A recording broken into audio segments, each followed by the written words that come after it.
Jadi seperti yang kita tahu bahwa pariwisata itu adalah salah satu sektor yang berperan penting terhadap suatu negara. Bagaimana tidak? Dari sektor pariwisata kita bisa mendapatkan sumber pendapatan baru, lalu juga lapangan pekerjaan baru, dan bahkan dari pariwisata itu bisa menimbulkan kesejahteraan, di mana dengan sektor pariwisata bisa mengeluarkan suatu kelompok maupun seseorang dari garis kemiskinannya.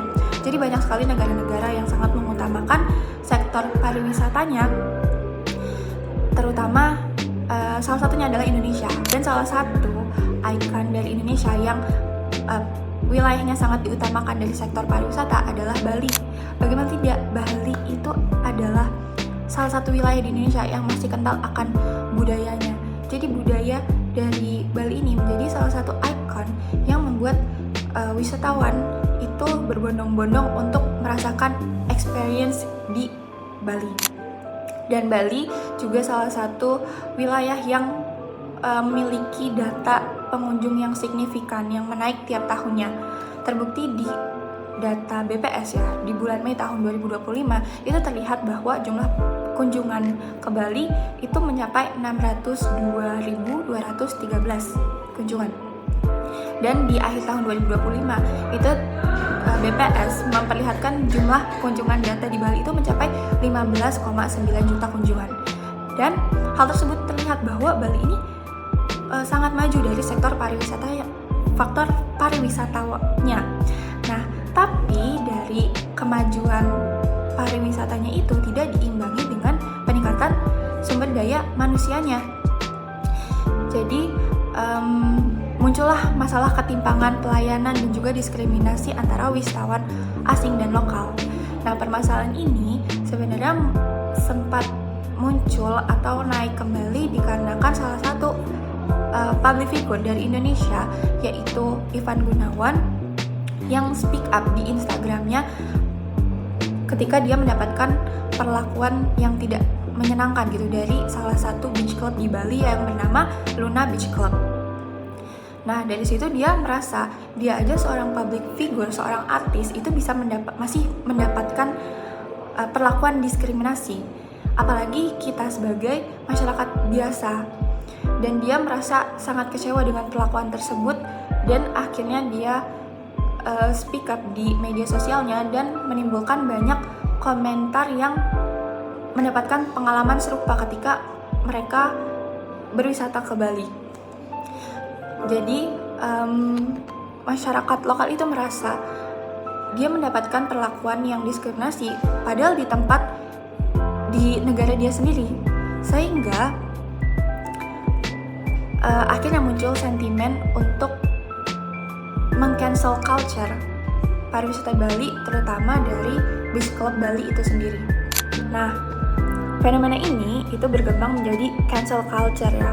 Bagaimana peran media sosial sekarang ini sangat tinggi untuk menyebarkan suatu informasi, ditambah ketika pandemi COVID-19 itu jumlah pengguna internet pun semakin meningkat setiap tahunnya. Jadi informasi yang diunggah di internet itu akan semakin mudah untuk disebarluaskan ya. Nah, akhirnya dari speak up artis tanah air itu, yaitu Ivan Gunawan, itu mendapatkan kritik massal terhadap tempat beach clubnya tersebut dan boikot di media sosial tuh.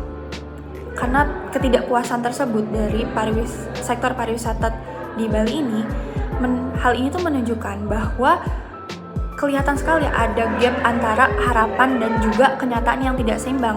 Jadi harusnya semua wisatawan itu yang berkunjung itu mendapatkan perlakuan yang sama dan adil, sama seperti wisatawan asing. Karena kita sebagai wisatawan lokal pun ketika berlibur ke Bali itu ingin mendapatkan experience yang sama, karena kita juga sama-sama mengeluarkan biaya dan juga effort yang sama seperti wisatawan asing lainnya gitu. Nah, masalah ini bukan cuma karena faktor pelayanannya, tapi juga dari komunikasi yang gagal antara pihak dari organisasi dan juga pihak eksternalnya. Jadi para pihak pariwisata itu menunjukkan bahwa adanya bentuk ketidakadilan yang mereka lakukan kepada para wisatawan. Harusnya kita sebagai wisatawan pastinya mendapatkan perlakuan yang sama. Jadi di sini menurut kami dibutuhkan sekali peran dari seorang public relation untuk mengembalikan citra dari suatu organisasi, terutama dari pariwisata Bali itu sendiri.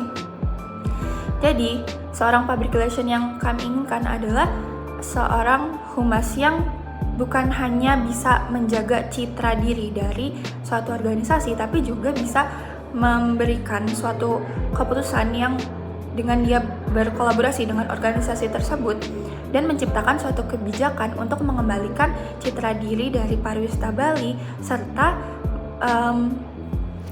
menghilangkan diskriminasi dan juga meningkatkan keadilan yang akan diterima dari wisatawan lokal itu sendiri. Nah, maka dari itu kami dari kelompok pariwisata dan juga Cancel Culture Bali membawa sebuah judul yaitu Analisis Praktik Public Relation pada Sektor Pariwisata Bali dalam Perspektif Excellence Theory melalui studi kasus keluhan pelayanan Ivan Gunawan pada tahun 2024. Nah, berdasarkan kejadian yang dialami oleh Ivan Gunawan tersebut, kami menyusun beberapa rumusan masalah. Yang pertama adalah bagaimana dinamika fenomena cancel culture di sosial media sebagai dampak dari keluhan pelayanan wisatawan lokal di Bali berdasarkan kasus Ivan Gunawan tersebut. Yang kedua adalah bagaimana analisis public relation pada sektor pariwisata di Bali dalam perspektif excellence theory dan juga two-way symmetrical model terkait dengan kasus tersebut. Kemudian yang ketiga adalah bagaimana kesenjangan atau gap antara kondisi ideal komunikasi simetris dengan kondisi realitas praktik pelayanan asimetris yang memicu krisis reputasi pariwisata di Bali. Setelah kita mengetahui rumusan masalahnya, lalu apa sih sebenarnya tujuan kita meneliti hal ini? Tujuan yang pertama, kami ingin mengetahui bagaimana dinamika respon publik di media sosial terhadap keluhan pelayanan wisatawan domestik dalam kasus ini, yaitu kasus Ivan Gunawan di Bali sebagai pemicu krisis reputasi sektor pariwisata. Lalu yang kedua, kami ingin menganalisis bagaimana praktik public relation di pariwisata Bali menggunakan excellence theory dan two-way symmetrical model dalam menghadapi kasus tersebut. Lalu yang ketiga, kami ingin mengidentifikasi perbedaan antara komunikasi ideal yang simetris dengan praktik pelayanan nyata dan bagaimana hal itu memicu krisis reputasi di pariwisata Bali. Oke, selanjutnya kita masuk ke manfaat penelitian. Nah, penelitian ini tuh mempunyai dua manfaat. Manfaat pertama itu manfaat teoritis dan manfaat kedua itu manfaat praktis. Manfaat teoritis ini itu berarti penelitian ini itu bermanfaat sebagai penambah wawasan dan pengetahuan di bidang komunikasi kritis dan juga humas Indonesia, khususnya dalam memahami dampak dan solusi dari fenomena cancel culture. Nah, manfaat kedua itu manfaat praktis. Bermanfaat secara praktis di sini itu berarti penelitian ini bermanfaat sebagai panduan bagi pemerintah dan juga pelaku usaha di Bali untuk selalu menjaga reputasi pariwisata Bali lewat transparansi informasi yang diberikan dan juga selalu berperilaku adil atau selalu memberikan pelayanan yang adil bagi seluruh wisatawan, baik itu wisatawan domestik maupun wisatawan mancanegara. Kemudian, untuk mengatasi permasalahan tersebut dapat dilakukan melalui pendekatan excellence theory. Teori ini menjelaskan bahwa keberhasilan suatu organisasi dipengaruhi oleh kualitas komunikasinya. Nah, suatu organisasi ini diharapkan dapat bersifat terbuka, jujur, etis, dan juga melibatkan public relation dalam pengambilan keputusannya. Kemudian, selain itu, teori ini juga menjelaskan pentingnya komunikasi dua arah yang seimbang, di mana suatu organisasi diharapkan dan diharuskan untuk dapat membangun hubungan jangka panjang dengan publiknya yang didasari dengan kepercayaan, kepuasan, dan juga komitmen.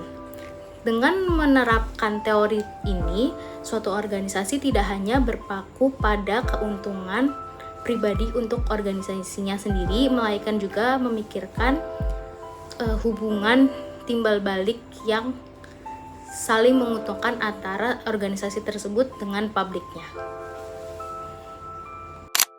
Nah, tadi kita sudah membahas yang namanya excellent theory. Saat ini kita akan lanjut untuk membahas yang namanya model two-way symmetrical. Model two-way symmetrical adalah komunikasi dua arah antara organisasi dan juga publik yang menekankan pada dialog timbal balik. Organisasi tidak hanya menyampaikan informasi, tetapi juga mendengarkan dan menyesuaikan kebijakan demi terciptanya sebuah keharmonisan, pengertian, dan juga hubungan jangka panjang. Model ini mengutamakan keseimbangan kepentingan dan juga komunikasi yang adil, terbuka, dan tanpa diskriminasi. Dalam praktiknya sendiri, organisasi harus mulai menerima keluhan dari publik sebagai dasar dari keputusan. Ketika melihat kasus diskriminasi wisatawan lokal yang ada di Bali, itu menunjukkan bahwa terjadi kegagalan dalam penerapan teori ini karena tidak adanya keseimbangan pelayanan. Jadi, hasil analisis kami dalam makalah ini melalui rumusan masalah pertama, yaitu menunjukkan bahwa fenomena cancel culture dalam keluhan pelayanan yang dialami oleh Ivan Gunawan ini merupakan salah satu bentuk respon kolektif dalam dunia industri pariwisata, di mana kasus ini membuat pengalaman personal itu bisa menjadi sebuah isu kolektif dalam masyarakat. Bagaimana tidak? Karena dari satu unggahan itu bisa menimbulkan speak up dari orang lain atau komentar dari orang lain yang merasakan perasaan yang lama, dan hal tersebutlah yang membuat pengalaman personal itu bisa menjadi suatu isu kolektif dalam masyarakat. Dan hal ini menunjukkan bahwa media sosial juga adalah salah satu media yang bisa mempercepat terbentuknya suatu opini publik dan membentuk kritik terhadap organisasi yang bisa dijangkau oleh lebih banyak orang. Nah, fenomena cancel culture di dalam kasus ini menunjukkan bahwa cara komunikasi banyak orang di dunia digital ini itu sangat membuat suatu informasi itu menjadi cepat menyebar, dan juga tidak hanya melibatkan satu pihak saja, tapi bisa membuat orang-orang itu saling bahu-membahu dan merasakan suatu perasaan yang sama. Nah, ketika keluhan yang disampaikan oleh Ivan Gunawan ini itu dampaknya yang tadinya hanya untuk untuk memberikan pengalaman suatu dari dirinya sendiri, itu malah berakibat menjadi lebih besar lagi karena dianggap lebih terpercaya dan juga jangkauan dari audiensnya nih bisa luas gitu. Nah, dinamika dari cancel culture pada kasus ini itu ada beberapa tahapan. Yang pertama di sini ada tahap pemicu atau triggernya yang berupa itu unggahan pengalaman dari si Ivan Gunawan ini. Lalu setelah dari trigger yang membuat orang-orang memicu untuk beropini, akhirnya adalah tahap amplifikasi, di mana tahap amplifikasi ini adalah tahap penyebaran konten secara viral oleh netizen dan media daring, atau bisa dibilang dari amplifikasi ini, dari satu unggahan, nanti orang-orang atau audiens yang menggunakan media sosial ini tuh bisa menggunakan fitur repostnya, lalu komentarnya. Jadi satu unggahan itu bisa langsung menyebar luas dari tahapan amplifikasi gitu. Nah, tahap ketiga itu ada konsolidasi opini publik, di mana tahapan ini terbentuk dari narasi bahwa terhadap diskriminasi dari wisatawan lokal domestik gitu. Jadi sama-sama terbentuk pandangan yang sama terkait diskriminasi, dan konsolidasi opini ini itu membuat orang-orang lah yang merasakan perasaan yang sama dari opini, dan akhirnya membuat mereka melakukan tindakan cancel culture itu. Nah, tahapan terakhir itu adalah tahapan tekanan sosial yang berupa seruan boikot atau kritik massal yang menuntun klarifikasi terhadap pihak pengelola tempat wisatawan. Namun sayangnya dari pihak beach club tersebut yang dihadiri oleh si Ivan Gunawan ini tidak memberikan respon apapun.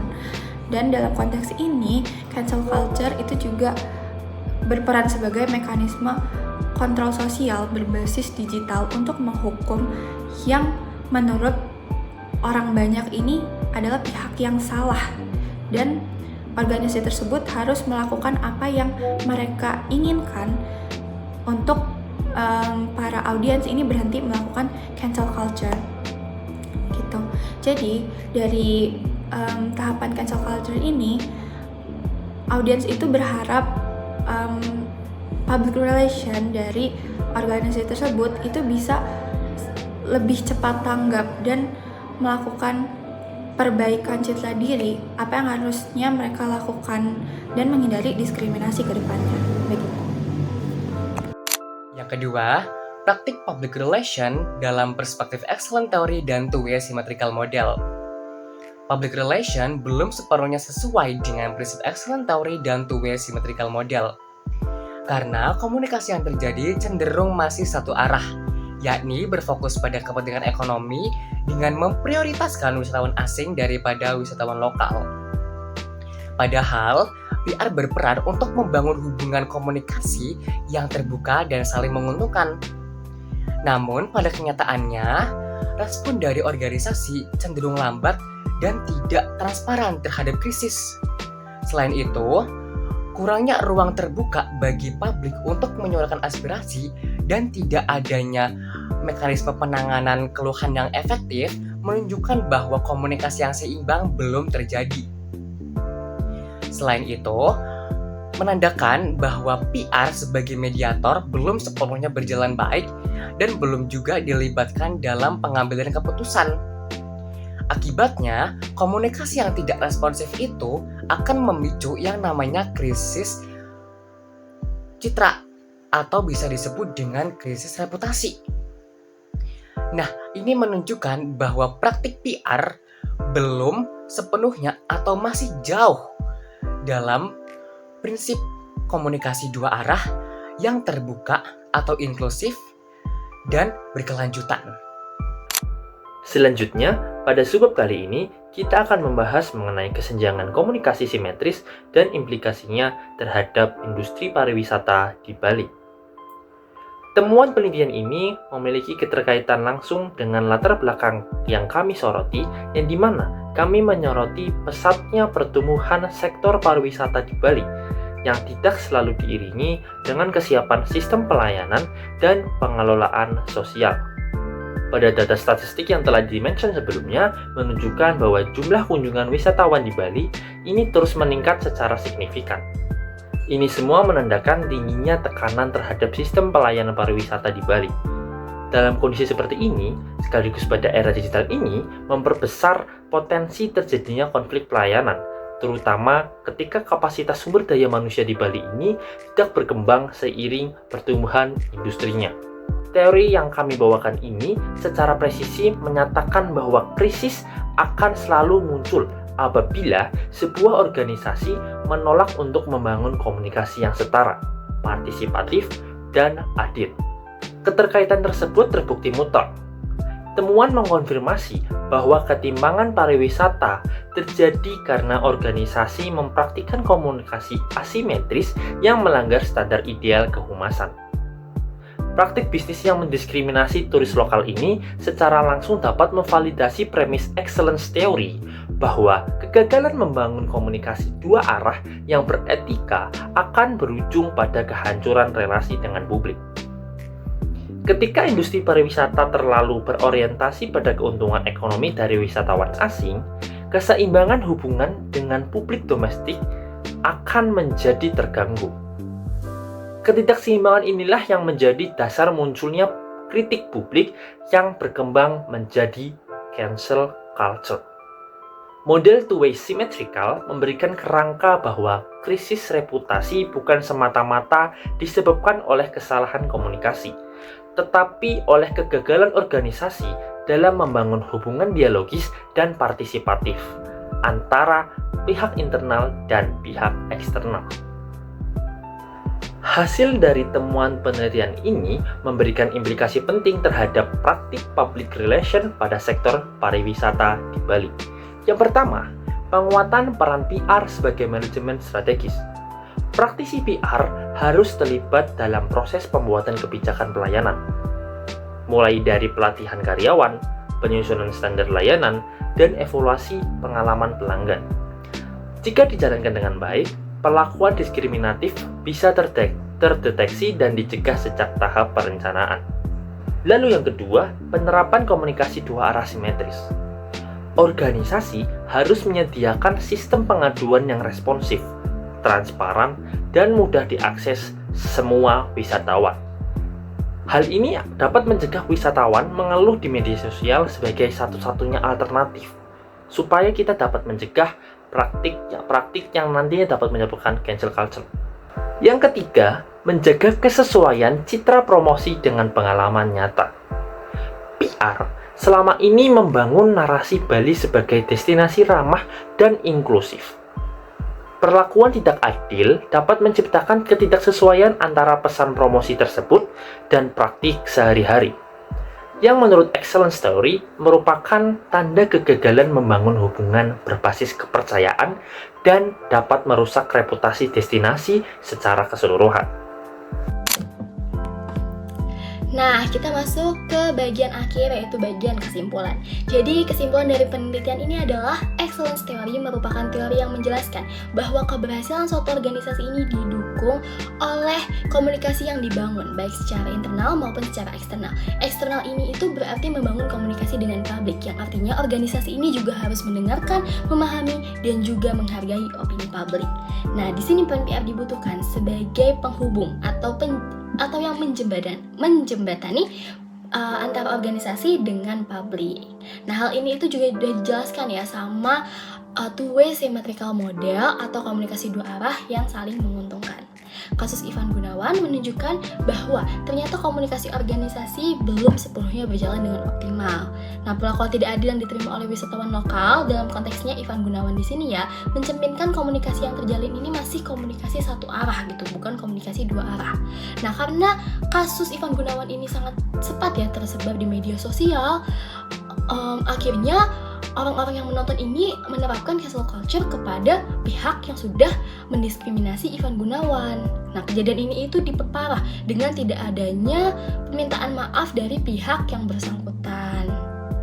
Terus ya, sebenarnya apa sih yang juga membuat kok bisa gitu ada diskriminasi yang diterima oleh wisatawan? Nah, itu ternyata dilatar belakangi oleh pesatnya pertumbuhan pariwisata yang ternyata tidak diimbangi dengan kualitas layanan yang baik. Dalam permasalahan ini, Excellence Theory bisa digunakan. Nah, nantinya public relation ini juga berperan sebagai yang menengahi atau yang menjembatani nih antara komunikasi antara organisasi dengan publik, dan PR juga bisa memberikan solusi atau jalan keluar bagi pihak organisasi dengan pihak publik. Oke, sekian presentasi dari kelompok kami, kurang lebihnya terima kasih.